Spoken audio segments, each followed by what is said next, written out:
कि आज हम शिखरनी छंद का अध्ययन करेंगे, इसके बारे में परिचय करेंगे। तो देखिए, सबसे पहले हम शिखरनी के बारे में जानेंगे कि भाई जो शिखरनी छंद है वो इसका नाम किस प्रकार से रखा गया है और इस शिखरनी का अर्थ क्या होता है। तो देखिए, हम जानते हैं कि जो शिखरी जो शब्द होता है इसका अर्थ होता है पर्वत, यानी जिस पर्वत में नुकीले नुकीले अर्थात गगनचुंबी जो पर्वत होते हैं, ऊंचे ऊंचे पर्वत होते हैं जिनमें चोटियाँ होती हैं, तो उसको हम शिखरी कहते हैं। तो इसके संबंध में इसको भी जान सकते हैं हम। तो देखिए, शिखरम विद्यते अश्य इति शिखरी, अर्थात जिसके ऊपर, अर्थात इसके ऊपर जो नुकीले अर्थात जो चोटियाँ होती हैं उसे हम शिखर कहते हैं। और इसमें ये हम एक प्रत्यय लगाते हैं, इणि प्रत्यय। तो इन प्रत्यय से मिलकर के ये शिखरी शब्द बन जाता है और इसको स्त्रीलिंग में बना देंगे तो इणि लगा करके शिखरनी हो जाता है। इस प्रकार से इस शिखरनी को हम शब्द अर्थ के माध्यम से जान सकते हैं। तो देखिए, ये जो अपना शिखरनी छंद है इसके हम लक्षण के बारे में जानेंगे।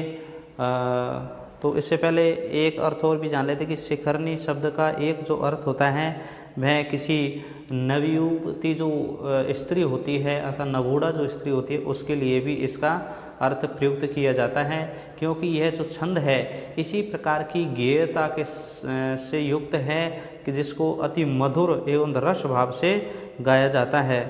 तो हम अब शिखरनी छंद के लक्षण के बारे में जानेंगे। तो देखिए, वैसे हम देखते हैं तो शिखरनी छंद की तरह ही मंदक्रांत छंद होता है और हरणी छंद होता है। इस प्रकार से कई छंद होते हैं जिनमें बराबर जो गण होते हैं अर्थात जिसको हम अक्षर कहते हैं, यानी इन तीनों छंदों में 17 वर्ण होते हैं और 17 वर्ण ही प्रत्येक चरण के अंतर्गत इस शिखरनी छंद के अंतर्गत होते हैं। परंतु इनमें गण व्यवस्था होती है वो अलग प्रकार से होती है, और गण व्यवस्था जब अलग हो जाती है तो उनका जो उच्चारण होता है, इनकी जो गेयता होती है अर्थात इनको उच्चारण करने की जो व्यवस्था होती है उसमें परिवर्तन आ जाता है। इस प्रकार से ये जो शिखरनी छंद है ये बड़ा ही मधुर एवं प्रिय छंद है, जिसको कवि भभूति ने भी अपने ग्रंथों में बहुतायता से प्रयोग किया है। इसके कारण ये छंद अति प्रसिद्ध हो गया। तो अब हम जानेंगे जो शिखरनी छंद का जो लक्षण है कि भाई इसमें किस प्रकार का गण व्यवस्था होती है, कितने अक्षर होते हैं और कहाँ पर इसमें यति होती है। तो देखिए, इसका लक्षण है रसै रुद्रैः छन्ना यमन सब लाग शिखरिणी, यानी इसके जो लक्षण होता है, इसकी जो गेय व्यवस्था होती है उसी में ही इस शिखरनी छंद का जो मधुरत्व है अर्थात जो गाने की जो व्यवस्था है वो ही हमें प्रकट होती हुई दिखाई देती है। अर्थात अब हम समझेंगे कि भाई जो शिखरनी छंद कहाँ होता है। तो जिस छंद के प्रत्येक चरण के अंतर्गत यमन सब लाग, यमन सब लाग का मतलब य का मतलब यगण मगण नगण सगण भगण और अंत में लाग, ल का मतलब लघु और ग का मतलब गुरु वर्ण होते हैं। इस प्रकार से शिखरनी छंद के प्रत्येक चरण के अंतर्गत यगण मगण नगण सगण और भगण और अंत में लघु और गुरु वर्ण होते हैं, इसे शिखरनी छंद कहते हैं। अब हम आते हैं पहले कि भाई इसमें जो रसई है और रुद्रई है इसका क्या मतलब होता है। तो देखिए, रस है वो अपने संख्या में कितने होते हैं, 6 होते हैं, क्योंकि अब हम ये जानते हैं कि जो छंद परंपरा के अंतर्गत ये हैं एक विषय रहा है कि जो भी कवि अर्थात छंद शास्त्र के अंतर्गत जिन छंदों का निरूपण किया गया है उनमें जब हम छंद को पढ़ते हैं जो एक यति व्यवस्था होती है, जो विराम अवस्था होती है, उसको आचार्यों ने एक अक्षर अर्थात संख्या में न दर्शा करके और उनको एक अन्योक्ति के माध्यम से संकेत अर्थ के माध्यम से दर्शाया। अगर इसमें ये लिखता कि भाई इसमें रस माने रस 6 होते हैं और रुद्र 11 होते हैं, यानी 6 और 11 पर यति होती है, अगर वो संख्या लिखते तो संख्या से हमें क्या बोध होता है कि डायरेक्ट संख्या लिख दी है इसमें, लेकिन उन्होंने इसके लिए अन्य अर्थ प्रयुक्त किया है, रस और रुद्र। तो इसमें देखिए जो रसई है इससे रसों का बोध होता है। जैसे हमारे भोज्य पदार्थों में 6 प्रकार के रस होते हैं, जैसे तिक्त, कषाय, मधुर, इस लवण, इस प्रकार के जो 6 रस होते हैं, तो इस रस का मतलब होता है 6। और जो अपना ये रुद्र है, रुद्र का मतलब क्या होता है, ये रुद्र संख्या में 11 होते हैं, यानी रुद्र भगवान शिव को कहते हैं। और पुराण में भगवान शिव के 11 अवतार बताए गए हैं। इस प्रकार से इस छंद के अंतर्गत 6वें अक्षर पर और अंतिम 11 वर्णों पर, यानी जहाँ पर चरण खत्म हो जाता है, यानी अंतिम यति को हम पादांत यति भी कहते हैं। इस प्रकार से ये जो रुद्र है, यानी जो 11वां वर्ण है अर्थात अंतिम वर्ण है, वहाँ पर यति होती है। कहने का मतलब हम जब छंद को पढ़ते हैं, उसका उच्चारण करते हैं, तो एक गेय व्यवस्था में अर्थात गाने की जो व्यवस्था होती है छंद की, उसमें हम उसका उच्चारण करते हैं।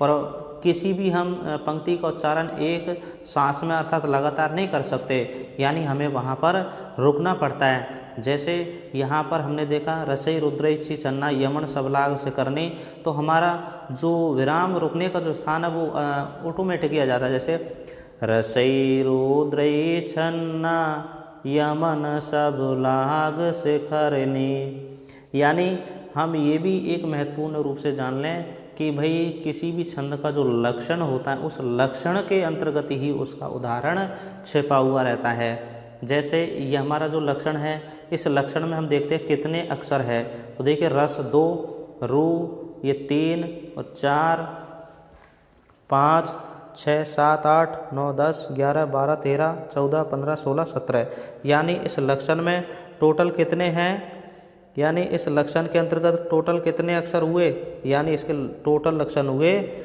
17, वो वर्ण 17 है।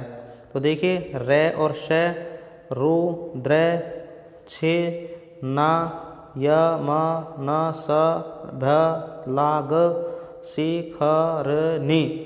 अब ये पूरा जो लक्षण है ये एक उदाहरण भी बन जाता है, क्योंकि आचार्यों ने जो भी लक्षण लिया है वो उदाहरण को लेकर ही लिया है। तो इसमें हमारा लक्षण भी प्रकट हो रहा है और उदाहरण भी दिखाई दे रहा है कि किस प्रकार से यति होती है, तो वो लक्षण के अंतर्गत ही हमें दिखाई देती है। तो इसका जो हिंदी अर्थ हम आगे भी देख सकते हैं। देखिए आपके सामने ये हिंदी अर्थ भी है, इसको पढ़ करके आप उसका अर्थ जान सकते हैं। यानी जिस छंद के प्रत्येक चरण में क्रम अनुसार यगण, मगण, नगण, सगण, भगण और अंत में एक लघु और गुरु वर्णों के साथ साथ 17 वर्ण हो तथा 6वें वर्ण और 11वें वर्ण अर्थात अंतिम वर्ण पर विराम हो, उसे शिखरणी छंद कहते हैं। तो आपके समझ में आ गया होगा शिखरणी छंद का लक्षण है। यानी शिखरणी छंद जैसे प्रतियोगिता परीक्षाओं में भी आता है कि रसई रुद्रैछि चन्ना यमन सबलाग शिखरणी। अत्र रसई इसका संबंध क्या है, यानी इसका अर्थ क्या है, रसई इत्यस्य का अर्थ है, यानी रसई इस शब्द का अर्थ क्या है, तो ये हम लेंगे संख्या में 6, अर्थात रस 6 होते हैं। तो रस का मतलब है 6 संख्या से बोधक है और रुद्र कितने होते हैं 11, तो 11 का बोधक है। इस प्रकार से इसकी गेयता है। तो अब हम इसके उदाहरण को समझेंगे कि उदाहरण में किस प्रकार से हमें गण व्यवस्था लगानी, किस प्रकार से उच्चारण करते हैं। तो आइए उदाहरण देखते हैं।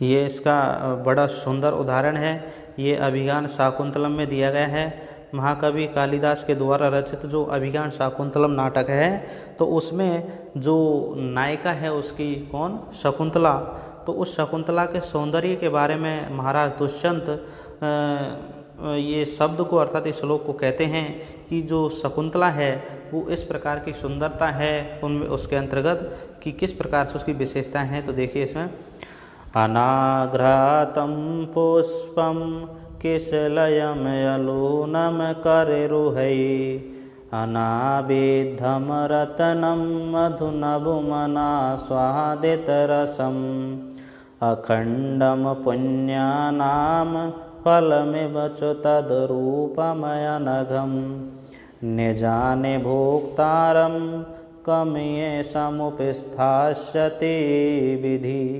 तो देखिए हमने इस छंद के जो उदाहरण का उच्चारण किया तो उच्चारण में अपने आप ही इसमें विराम आ जाता है कि भाई हमें कहाँ पर रुकना है। तो इसमें हमने छठे वर्ण पर और अंतिम 11 वर्ण पर रुकावट किया यानी विराम लिया, तो ये ही इसकी यति होती है। ये ही अपना रस और रुद्र यानी ये शब्दों को जो सूचक है संख्याओं के, इसके माध्यम से हम यति करते हैं। तो अब देखिए अब इसमें जो लक्षण क्या था, यमन सबलाग, य का मतलब यगण। तो गण व्यवस्था के बारे में हमने आपको प्रारंभ में परिचय में बताया था। तो देखिए अब यहाँ पर हम जब गण व्यवस्था का वो करते हैं किस प्रकार से, तो ए देखिए ए है तो ए के लिए 1 रख दिया, ना है ना के लिए दीर्घ यानी 2 आ गया, घ्रा इसके लिए भी बड़ा आ गया, तो ये माता अर्थात यगण में अपन के पहला वर्ण तो कौन सा होता है, लघु होता है और 2 वर्ण होते हैं दीर्घ, तो यगण हो गया। अब माँ तारा में देखिए तय के ऊपर अंग लगा हुआ है तो बड़ा आएगा, है ना। पै के आगे आधा कौन सा है, ये अपना है षटकोण आधा है, तो पहले वाला धीर हो जाएगा, तो ये दोनों धीर हो गए। पै में भी अंग है तो धीर हो गया, तो माँ तारा ये मगन हो गया। फिर देखिए केसलयत, कै में छोटा, से छोटा, ले छोटा, तीनों में छोटे छोटे रख दिए हमने तो नगन हो गया। फिर यह छोटा, मैं छोटा और ले बड़ा, तो सलगा ये रख दिया। ने के ऊपर अंग है तो इसका बड़ा रख दिया, और कै रे ये दोनों छोटे हो गए, ये भानस हो यानी भगन हो गया। और रू बड़ा और है, ये रू छोटा है बड़ा, तो एक लघु और एक गुरु। तो इस प्रकार से इस छंद के अंतर्गत हमने गण व्यवस्था का निर्धारण किया। इस प्रकार से आप भी अगली पंक्तियों के अंतर्गत इस प्रकार से गण व्यवस्था लगा करके और इसको स्पष्ट कर सकते हैं। तो देखिए नीचे भी लाइन हम देखते हैं, तो रे का 1 है, ना का 2 हो जाएगा, बी के बाद में द छोटा है तो बी बड़ा हो जाएगा, तो यह माता हो गया, है ना। इस प्रकार से हम आगे भी इस छंद के अंतर्गत गण व्यवस्था लगा सकते हैं। और ये उदाहरण बहुत ही मधुर और सीधा उदाहरण है, इसको हम याद करके और इसको कहीं भी हम किसी प्रकार से लिख सकते हैं। तो ये अपना लक्षण हो गया है। अगला है एक और है जिसका आप अभ्यास करके लिख सकते हैं। तो देखिए इस श्लोक के बाद में एक श्लोक और है जिसको आप बड़े ही सुंदर ढंग से ये लिखा गया है, तो ये भी वहाँ से लिया गया। देखिए वहाँ से लिया गया है, ये जो भास के द्वारा रचित जो स्वप्न वासव दत्ता नाटक है उसका है, प्रथम अंक उदाहरण है ये। तो इस प्रकार से इन उदाहरणों के अंतर्गत भी आप गण व्यवस्था लगा करके और इस छंद का स्पष्टीकरण कर सकते हैं और अच्छी तरीक़ा से समझ सकते हैं। तो आपके समझ में आ गया होगा छंद किस प्रकार से ये शिखरणी छंद है, इसका लक्षण किस प्रकार से है, इसका क्या अर्थ होता है, कहाँ पर इसमें यति होती है, कौन कौन से इसमें गण होते हैं। तो इस प्रकार से आपको ये याद करना है। ठीक है, धन्यवाद।